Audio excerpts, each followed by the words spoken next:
చెప్తాడు. చెప్పండి సురేంద్ర నాయుడు గారు. సరే, ఇప్పుడు గత 5 సంవత్సరాలలో రాజధాని గురించి కానీ పోలవరాన్ని గురించి కానీ మన రాష్ట్రానికి రావాల్సినటువంటి నిధుల గురించి కానీ ఆ రోజు మాట్లాడలేదు ప్రసాద్ గారు. ఈ రోజు మాట్లాడుతున్నారు. ఇదే తిరుపతి రిలయన్స్ కి 100 ఎకరాలు మేము శాంక్షన్ చేశాం. 100 ఎకరాలు శాంక్షన్ చేశాం.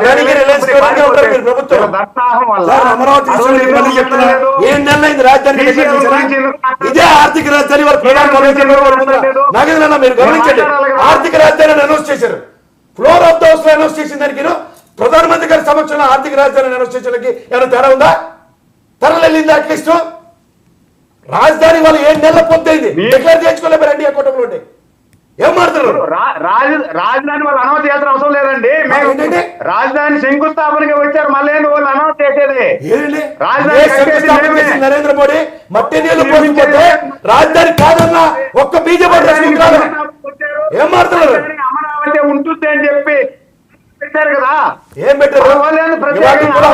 శాశ్వత రాజధాని మీ ఎన్డీఏ కూటమి వచ్చిన తర్వాత కూడా డిక్లేర్ చేయించుకోలేపారు. ఎక్కడ డిక్లేర్ చేయించారు? 7 నెలలు అయింది.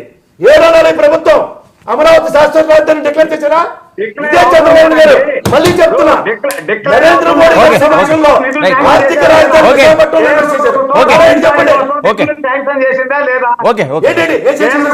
రాజధాని కోసం నిధులు శాంక్షన్ చేశారు.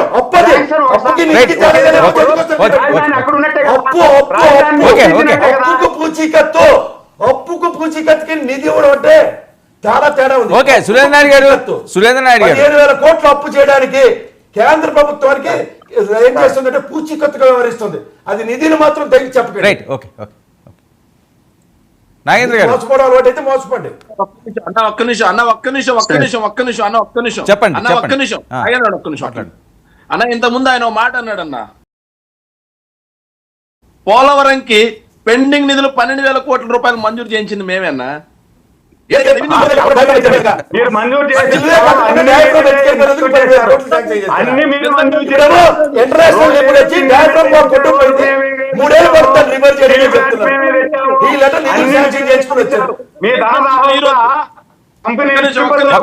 సురేంద్ర నాయుడు గారు ఎవరో ఒకరు మాట్లాడండి, సమయం ఇస్తున్నాను కదా. సురేంద్ర నాయుడు గారు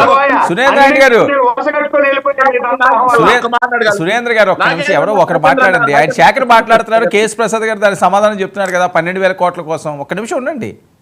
నాగేంద్ర ఒక్క సూటి ప్రశ్న. నాగేంద్ర ఒక్క చిన్న సూటి ప్రశ్నలు ఎందుకు?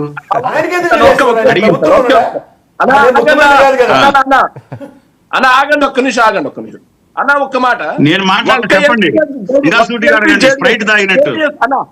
అన్న జేడీఎస్ ఒక్క ఎంపీ ఉక్కు శాఖ మంత్రిగా ఏదైతే వాళ్ళ 250 మంది పనిచేసేటువంటి కంపెనీకి స్టీల్ కి విశ్వేశ్వరయ్య స్టీల్ కి 15,000 కోట్ల రూపాయలు డబ్బు శాంక్షన్ చేయించుకున్నారు. 15,000 కోట్లు. ఓకే అన్నా, సార్ నాకు 2 నిమిషాలు నేను కన్క్లూజన్ ఇస్తాను. పర్వాలేదు. శేఖర్ అన్న లాస్ట్ లో చెప్పిన పాయింట్ ఫస్ట్ చెప్పి మర్చిపోతానేమమ్మా. జేడిఎస్ ఒక ఎంపీ అన్న 17,500 కోట్ల సబ్జెక్ట్ టు కరెక్షన్ వాళ్ళు శాంక్షన్ చేయించుకున్నారు. 22 మంది మాకు ఎంపీలు ఉంటే పార్లమెంటు గోడలు చూసుకుంటా గుడ్డి గుర్రాలకు పనుదోముతూ ఉన్నారన్న మా వాళ్ళు. మీ వాళ్ళు 2 గెలిచినారు, వాళ్ళతోనన్నా పని చేయించన్నా అని అడుగుతున్నాడు శేఖర్ అన్న. మంచిదే, నేను కాదన్ను. ఎందుకంటే అది బాధ్యతాయుతంగా ఆయన మా వాళ్ళు 22 మంది ఉన్నా చేయలేకపోయినారు, మీరు 2 ఉన్నారు కదన్నా జనసేన అడుగుతూ ఉంటున్నారు. నేనేం చెప్తున్నా అంటే శ్రీ సిటీ తర్వాత కిష్ సిటీ 4-5 సిటీలు చెప్పినాడు. నేను అన్ని సిటీలు మీరు తెచ్చుంటే మనం ఉన్న సిటీలో కాకుండా బెంగళూరు సిటీకి పోయి ఎందుకు ఉండాలి సార్ మన నాయకుడు? ఎడ ఉండవచ్చు కదా. నేను అనేది వదిలితే పోయి ఆడు కూర్చొని ఈరోజు ఇడుపులపాయకి బెంగళూరు నుంచి వస్తున్నాడు మేము చూస్తాం ప్రకటన.